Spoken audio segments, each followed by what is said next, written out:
like to have you join in on a conversation about water today in this area. Thank you. Good. Marion, you talk a little about the how the association was formed and the importance of watershed and watershed protection. Well, we organized in 1969 as the Watershed Association, but we started out as a citizens group to restore the Nashua River. So we organized as the Nashua River Cleanup Committee in the mid-60s. And at that time, the Nashua River was considered one of the 10 most polluted rivers in the United States. Do you remember that? Yeah. I wasn't in Nashua. I was in Haverhill, and the Merrimack had the same problem. And again, we all agreed that the 60s was really began the movement. Really came about from the atrocious shape that our surface waters, specifically rivers, were in back in the 60s due to, for the most part, industrial contamination as well as point source contamination from cities and towns without treatment. And then obviously the EPA was formed, and they put a significant amount of money, of taxpayers' money, into stormwater management and also treatment. The construction of wastewater treatment facilities. Right. Because back in the 1960s, before the Clean Waters Act was passed, there were no laws prohibiting the pollution of our streams and lakes. It was not against the law. In fact, in Groton, when we first moved here in 1962, where people dumped their garbage was in the Nashua River down on Nod Road. Wow. And so it wasn't just Groton, but Leominster's dump was also on the Nashua River. So the river was so polluted then that people thought that it didn't really make any difference to add more pollution. Right. Let's talk a little bit about today. Obviously, we've seen significant improvement in the surface waters of the Commonwealth and the country, and we also are doing a lot in terms of watershed and protection of our waterways, including groundwater. Yes. Groundwater supply, both Littleton and Groton, for example, our drinking water supply comes from groundwater. Some of the bigger cities, it comes from surface water and treatment of surface water. But in many communities outside the large metropolitan areas, groundwater is a source of our drinking water supply. And groundwater and watershed protection really go hand in hand because it's the same water. It's the discharge of groundwater into surface waters, which creates the surface water impoundments that we have. Talk about what you folks are doing in terms of watershed protection and protection strategies in the community or in the region. Right. Well, we are doing a lot. There are 31 communities in the Nashua River watershed in north central Massachusetts and southern New Hampshire. And when we organized in 1969, the first thing that we did was to create a plan for the whole watershed. Because whatever happens in one community affects another community. Sure.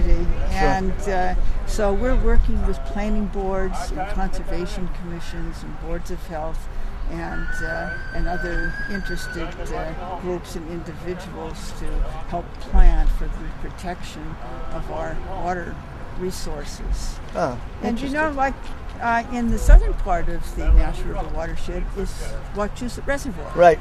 And so two-thirds of the water in the south branch of the Nashua River is diverted to metropolitan Boston for their through Nashua, I didn't know that. Oh, yeah. I didn't know that. And in fact, all of Quabbin's water that goes to metropolitan Boston goes goes through Wachusett Reservoir. First, right. So it's really, really important for all the communities to protect their water sources that drain into Wachusett Reservoir, because as we know, it's so much more expensive to treat water than it is to protect it from becoming contaminated. That's really the lesson of the day, I think, is after we went through the treatment process, we recognized that treatment alone is not the answer. Protection and source water protection as well as watershed protection. Both our communities, both the communities of Groton and Littleton and the region, are very much involved in not only source water protection, wellhead protection strategies, but also in watershed protection through stormwater management, and individual management of people's properties through proper turf management, and just good gardening and good practices, I guess. Right, like not having lawns, right? Fertilizing, or green lawns, right? Or finding the alternatives to green lawns, or using herbicides, because it does have a terrible impact on the quality of our water. Right. Well, one of my concerns is that we're treating our wastewater in our wastewater treatment facilities. Groton's water, that's the part that's sewered is going to Pepperell for treatment. Right. And then that treated wastewater is going into the Nashua river. Right. And it's not being returned to our groundwater. Right. That's a big strategy now. Yeah. And so that's a we're working on that. Concern to the watershed. To all of us, sure. To all of that's us. more of a typical wastewater facility. The new method or the new model is, as you just suggested, that if you do have sewage treatment facilities for communities or areas, that you take that treated sewage and discharge it back in the ground to replenish the groundwater. Right. So we don't have the problem that we have in many communities in many regions is the flashiness of our streams. Right. They fill up after a rainstorm, and then in the summertime there's a drought because of all the water's been lost through the impervious, the covering of our properties. And that's a really big issue that's happening now throughout New England is the management of watersheds through creating of stormwater management strategies to return treated stormwater through best management practices back into the ground rather than discharging it into surface waters. And that's a big lesson that's to change. That's right. I think that is It's a lot of work to be done there. Also, I'm very concerned about wells that people are digging in and just to water their lawns. Right, and irrigation wells. Right, these irrigation wells. And I'm not sure that people realize that water that they're drawing from the wells is really depleting our groundwater and hence affecting surface waters. And affecting the surface waters and affecting our rivers because the rivers are dependent upon a certain base flow. And so if we are drawing water from our groundwater and letting the level of the groundwater drop, we're going to lose our rivers. Exactly. I've just been out in Arizona, and they don't have rivers. 90% of their rivers are dry Exactly. now. Yeah. And they're still pumping, but they're going deeper and deeper, hundreds and hundreds of feet.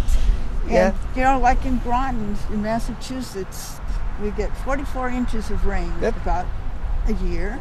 And people think, oh well, that's going to take care of us. But they're thinking that all of this water is going back into our groundwater, and that's going to be available for people to use. But that's not really quite the way it's happening, is it? So, yeah, some of the things that be happening in the industry, the terms we're going to start hearing are vegetative swales, rain gardens, cisterns, taking roof runoff and diverting that back into the ground. Right. These are all the methods that are starting to come out through Watershed Association's efforts to begin to educate the public towards methods of you at your home being able to manage and to help balance the issues that you raise of groundwater versus surface water and river flows. So there's a long way for us to go, but we're trying to get there. And it's a pleasure having you up here to see you again. It's been a long time, and thank you that we did it to 350. Thank you very much. Thanks. That's